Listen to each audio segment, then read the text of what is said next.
Hello and welcome, आप सभी लोगों का बहुत बहुत स्वागत। दोस्तों, इस नई सीरीज़ में जो ई पाठशाला चैनल पे क्लास 11th के बच्चों के लिए आ रखी है, उसमें आप सभी लोगों को बता दूं मैं कि इस बार क्लास 11th में हिस्ट्री के बुक के अंदर कुछ सिलेबस को रिलेट करा गया है।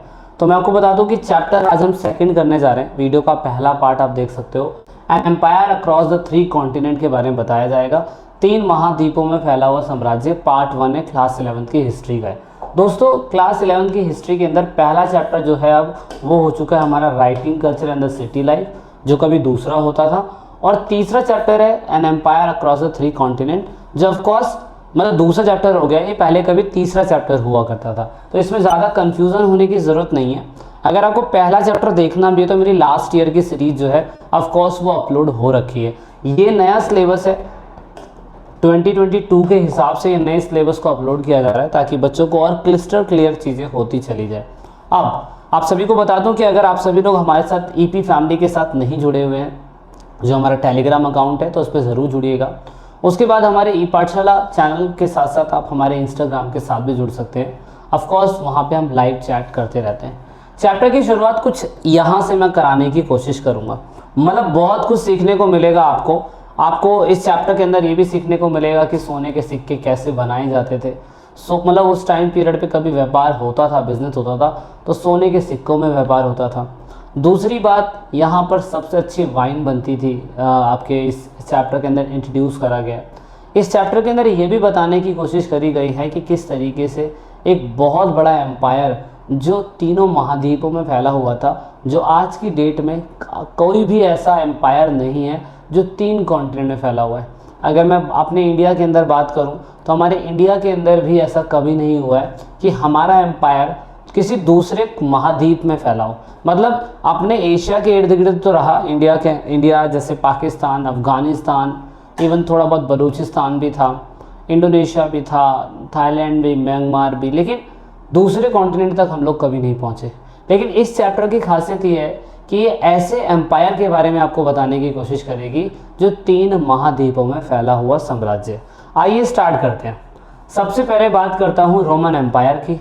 रोमन एम्पायर जो है दोस्तों, यही रोमन एम्पायर जो आपको इटली का कैपिटल दिखाई दे रहा है रोम, उधर के राजाओं के द्वारा चलाया जाने वाला डायनेस्टी जो था वो रोमन एम्पायर था। अब रोमन एम्पायर 3 महाद्वीपों में फैला हुआ था। तो कैसे फैला हुआ है? पहला आप देख सकते हो यूरोप। तो ये हिस्सा जो है दोस्तों यूरोप का है, ठीक है, ये हिस्सा यूरोप का है। उसके बाद दूसरा है एशिया। तो हमारा ये एशिया, तो ये थोड़ा सा सीरिया के आसपास, अफगानिस्तान के आसपास वाला इलाका है, तो ये आपका एशिया हो गया। उसके बाद अफ्रीका, तो अफ्रीका के कुछ आपको सहारा डेजर्ट की कुछ कंट्रियां दिखाई देगी, तो कुछ अफ्रीका। तो इस तरीके से ये कहा जाता है कि ये तीनों महाद्वीपों में फैला हुआ साम्राज्य है, जो आज तक किसी भी ऐसे डायनेस्टी को नहीं देखा गया जो 3 साम्राज्य के अंदर फैला हुआ है। 3 साम्राज्यों के अंदर फैला होने का सिर्फ एकमात्र कारण, मैं इसकी सफलता ही नहीं बल्कि उस राजा को सलाम भी करना चाहूँगा जो उस टाइम पीरियड के अंदर इतना शक्तिशाली था कि 3 कॉन्टिनेंट के अंदर अपनी सल्तनत बना के बैठा हुआ था। और इसमें आप ये सी देख रहे हो, मेडिटेरियन सी, भूमध्य सागर बोलते हैं इसे, ये उस तीनों महाद्वीप में फैले हुए साम्राज्य का दिल कहलाता था। Heart of the empire, heart of the Roman empire, वो इसको बोलते थे। अब दोस्तों ये आप देख सकते हो, ये वो प्लेसेस हैं, senatorial provision, imperial provision and client state. Senatorial provision का मतलब ये होता है कि सारे राज्य राजाओं के द्वारा नहीं चलाए जाते थे, कुछ जो इलाके थे वो उनके सीनेट्स के द्वारा चलाए जाते थे। जैसे कि हमारे इंडिया होता था ना, जैसे मान लो मुगल है, मुगल पूरे भारत का बादशाह है, लेकिन वो अपने अंडर में बहुत सारे मनसबदारों को रखते थे और उनको सैलरी दिया करते थे। सेम ऐसा ही रोम के अंदर भी होता था कि जो राजा होता था वो अपने नीचे सीनेट्स के लोगों को रखता था। सीनेट को रखने का मेन मकसद यही होता था कि सारी पावर जो है राजा के पास रहेगी, लेकिन सीनेट्स उन्हें कुछ टैक्स का हिस्सा दिया करेंगे और वो प्रॉपर्टी कंट्रोल उनके पास रहेगी। तो अगर आपने फ्रेंच रेवोल्यूशन पढ़ा हो तो हमने फ्रांस की क्रांति में भी देखा था, राजा का शासन होता था पर उसके अंडर में नोबल्स हुआ, तो सेम कुछ ऐसा ही है। तो आपको दिखाई दे रहा होगा थोड़ा सा light blue, light yellow colour है, वो सेनेटोरियल प्रोविजन है। सेनेटोरियल प्रोविजन को ये दिखाई दे रहे होंगे। और थोड़ा सा इंपीरियल प्रोविजन, ये शाही इलाके हैं जो राजा पूरी तरीके से कंट्रोल में रखता था। और क्लाइंट स्टेट का मतलब होता है ऐसे स्टेट जो ऑफ कोर्स वो अपने संबंध बनाना चाहते होंगे उनके साथ, या उनको भी अपने राज्यों के अंदर विलय करवाते होंगे। तो ये मैप आपको एनसीईआरटी के अंदर नहीं मिलेगा, थोड़ा सा मैंने ही इसको मेहनत करके ढूंढने की कोशिश करी है। ये मैप कम से कम 0 से अगर आप 170 साल आगे जाएंगे तो उस टाइम पीरियड का कुछ सिचुएशन ऐसी थी। अब ये सारी चीज़ें मुझे कैसे पता चली? भाई मैं तो उस टाइम पे ज़िंदा नहीं था, ना ही मेरे परदादा जिंदा होंगे उस टाइम पीरियड पे, ना ही उनके परदादा जिंदा होंगे, लेकिन इसका सोर्स हमें कहीं ना कहीं से तो मिलता है ना।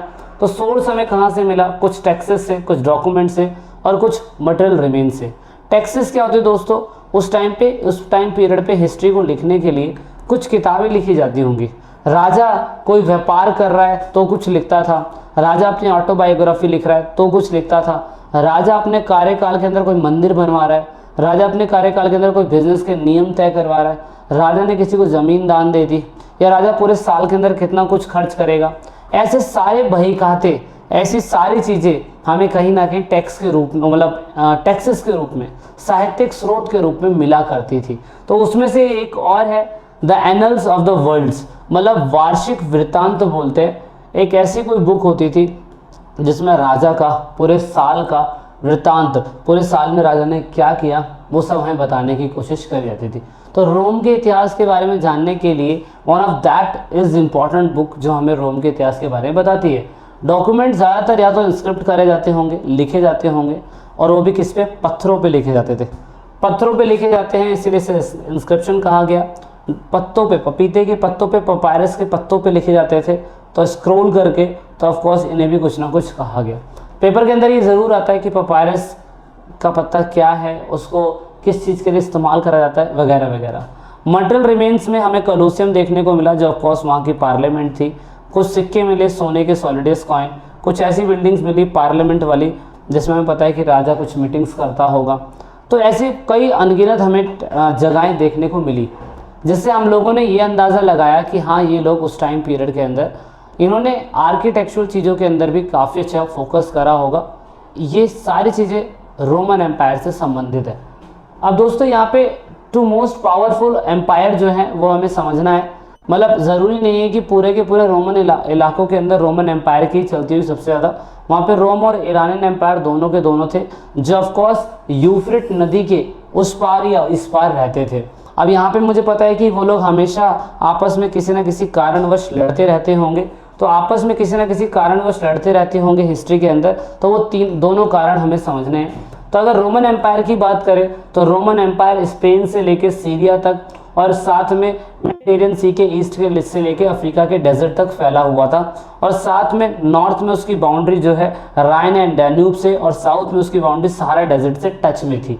और उसी स्तर है, ये देख सकते हो, ये पूरी तरीके से उसके बारे में बता रखा है, जो पूरी तरीके से क्या है, मतलब आपका किसका है, रोम के एम्पायर का क्षेत्रफल बता रहे हैं, और साउथ में कहाँ तक फैला हुआ है वो तो आप मैप में भी देख सकते हैं। ईरानियन एम्पायर की बात करें तो ईरानियन एम्पायर जो है कैरिबियन सी से लेके अरेबियन सी और कुछ अफगानिस्तान के ईस्टर्न पार्ट या कुछ इलाकों तक फैला हुआ है।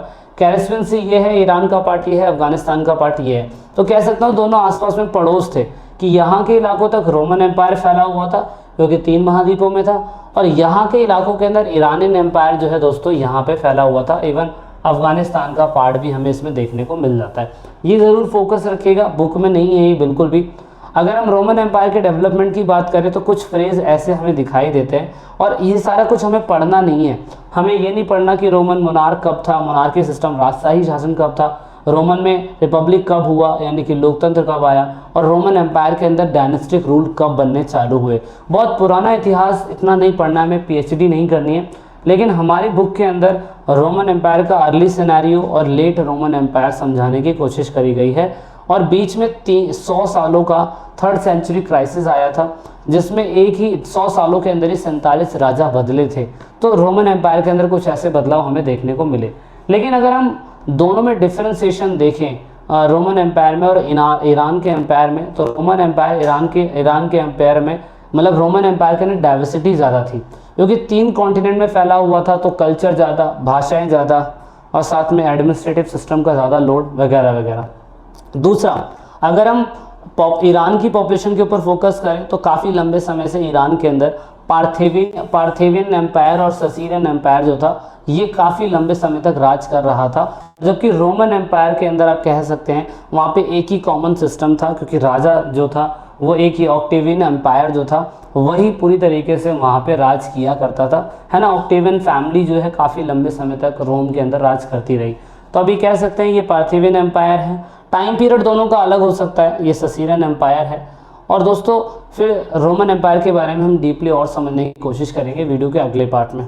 ये थोड़ा सा इंट्रोडक्शन वाला पार्ट था आप सभी को समझाने के लिए क्या इस मेन खास हम देखेंगे और क्या पढ़ेंगे। शुरुआती समय में तो मैंने बता दिया है। वीडियो के एंड तक देखने के लिए आप सभी को बहुत बहुत धन्यवाद। वीडियो के अगले पार्ट में जल्दी मिलेंगे। ईपी फैमिली के साथ नहीं जुड़े हैं टेलीग्राम अकाउंट पर ज़रूर जुड़िएगा फ्री ऑफ कॉस्ट नोट्स के लिए। तब तक के लिए जय हिंद, जय भारत, वंदे मातरम।